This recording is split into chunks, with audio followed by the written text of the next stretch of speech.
Hey guys আৰু এটা নতুন মিনি ব্লগলৈ স্বাগতম। যিহেতু কামাখ্যা মন্দিৰত মেলা চলি আছে, সেইটো ভাবি পেলাই মেলা চাবলৈ যাওঁ। আৰু আহি পেলাই গেটতে দেখিলোঁ ইমান এটা ভিৰ, আৰু ফাইনেলি প্ৰথম গেটটো পাই গ'লোঁ। আৰু ইয়াৰ পৰা ষ্টাৰ্টিং কৰি ফাইনেলি আমি ৰানিং কৰিব ষ্টাৰ্টিং কৰি দিলোঁ। যিহেতু ইয়াৰ পৰা 3 কিলোমিটাৰ খোজকাঢ়ি যাব লাগে, আৰু আহি পালোঁ 1 কিলোমিটাৰ খোজকাঢ়িলোঁ। বলক তেনেহ'লে মোৰ লগতে আপোনালোকক কৰাই দিম মাতা দেৱীৰ দৰ্শন। আৰু ওপৰৰ পৰা ভাগটো চাওকচোন কিমান এটা সুন্দৰ। আৰু এতিয়া বাজিছে মেক্সিমাম 11টা বাজি গ'ল।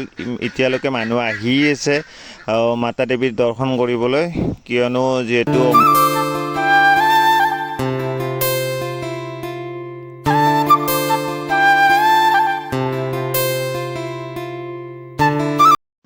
ফাইনেলি 2-3 ঘণ্টাৰ মূৰত আহি পেলোঁ মাতা দেৱীৰ চৰণত। আৰু ফাইনেলি মন্দিৰৰ ভিতৰৰ ভাগটোত সোমাই দেখিলোঁ মানুহৰ ইমান এটা ভিৰ, আপোনালোকে অনলি থিয় হৈ থাকিলেই হ'ল, আপোনাক অট'মেটিক লৈ যাই থাকিব।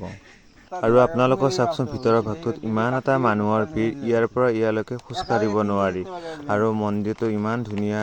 ফাইনেলি মন্দিৰ দৰ্শন কৰা হৈ গ'ল। আৰু যি ভিডিঅ'টো ভাল লাগে আপোনালোকে ছাবস্ক্ৰাইব কৰি দিব আৰু শ্বেয়াৰ এটা কৰি দিব। আজিৰ কাৰণে বাই বাই, আৰু নতুন মিনি ব্লগলৈ লগ পাম।